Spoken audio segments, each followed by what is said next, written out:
guys, what's up, Sonic Fans 0001 here, and welcome to my first ever video game update video. Now, I talked to a couple people about this, and both of them seemed pretty cool and down with me doing game update videos. So I'm going to cover 3 different games today, and some pretty important updates because they're all games that I play.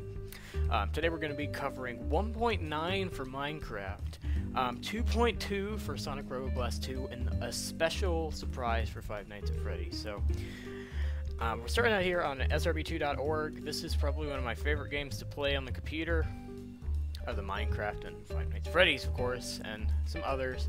So we've got a couple important updates. If you don't know what Sonic Robo Blast 2 is, it's essentially this awesome 3D Sonic game made on a heavily modified version of the Doom engine. So, the first thing I want to go over is a smaller update, which is this one right here, and then we'll get down to this one, Trio of 2.2 Tidbits, which shows us some awesome new stuff about the game. So, public source code migration. So this is pretty important. The code base has been moved to a new location and now is managed through Git. Git is a distributed source versioning system that is very flexible and allows everyone to reap the benefits of version control without having direct access to the upstream repository. The code is hosted at, there's a website. You may create an account and fork the ST_SRB2, if you don't know, it's Sonic Team Junior, repo to help out with development or host your mod. The move to Git and GitLab has some nice implications for you. You can host your source mods and contributions alongside the same location as the SRB2 codebase. We are opening up development a bit so that you will have access to in-development code past the last release. Obviously, we are keeping anything that involves spoilers internal, but we are going to try and make as much of our code public as we can. Due to the above, it is easier to keep your source mod up to date with the official codebase now. You can also submit issues directly to the public repo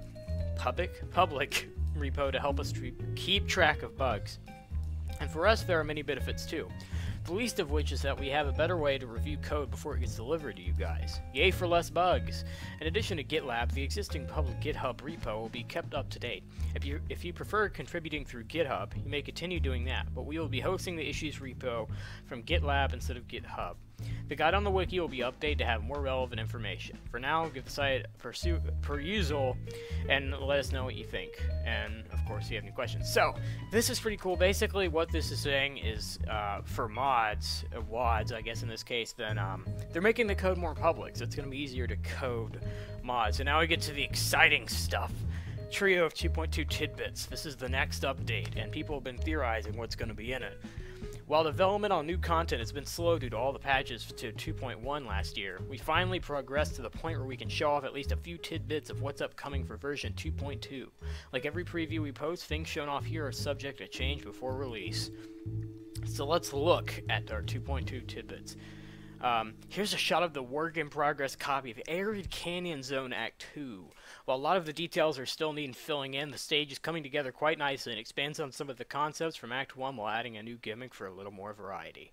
So we got like a cool little picture of Sonic spin dashing here. I have it open. So we got some lava. I guess that's hinting at the next zone. Of course, we got something going on over here. I'm not too sure what that is.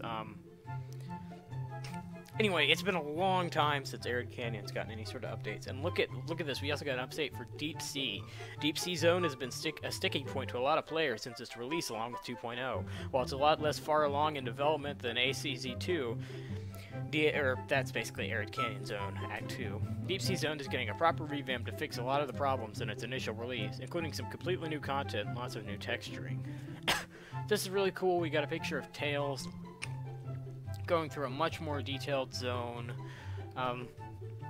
And we got a completely new zone right here. 2.2 expands on including some of the best content from the official level design contest as vanilla unlockables.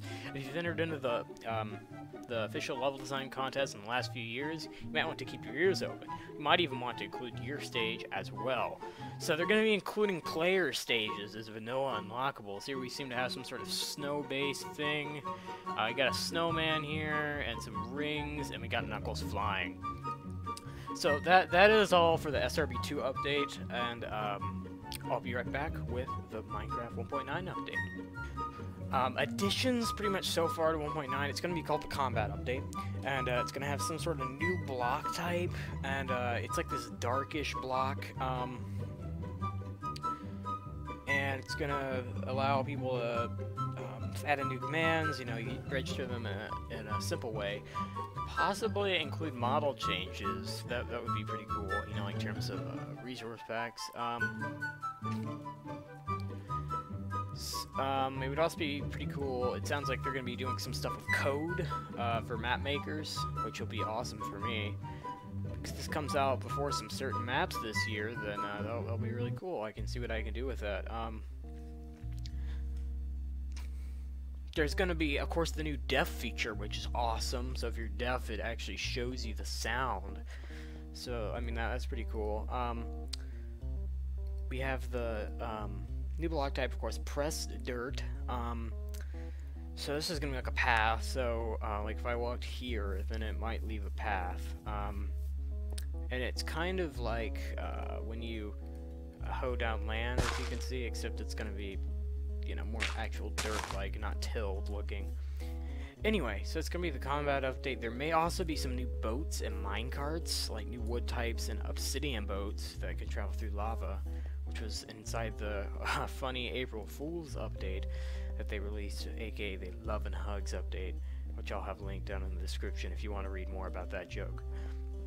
Anyway, so now we're going to move on to the final stage, the Five Nights at Freddy's update. I will be back with that in a minute. And we're back, and that's right. Five Nights at Freddy's is getting a movie. Yeah, so Roy Lee, Seth Graham-Smith, and David Katzenberg are going to produce the adaptation, along with Scott Cawthon, who, that's not the right news story, says the story really lends itself to being a movie, and it taps on a largely unexplored niche of horror that a lot of people will be able to relate to. So it's currently out to writers. So Roy Lee has adapted The Grudge, The Ring, and he worked with Run All Night in the Poltergeist remake. And then Graham Smith and Katzenberg are developing a Beetlejuice sequel, which is kind of interesting. So they're pretty busy, and we probably won't see very much about this till later this year. But this is going to be coming, and it's really cool. I'm not really too sure what to expect from it yet, but hopefully they'll stick with the story, and he won't have to make a Five Nights at Freddy's 4. And this is the interesting part. You have to wonder if maybe this is what the hat meant. If we go back to his website here, you have to wonder if maybe this was some sort of early beta teaser for this movie. You know, I mean, as far as I'm concerned, there's still nothing inside the source code now, but you know, this could have been some sort of easy teaser, early teaser. So anyway, that's all for updates for today. Remember, if you like this video, to leave a like, possibly leave a comment, possibly subscribe. It helps me out a lot. And thank you all so much for watching, and I guess I will see you all next time.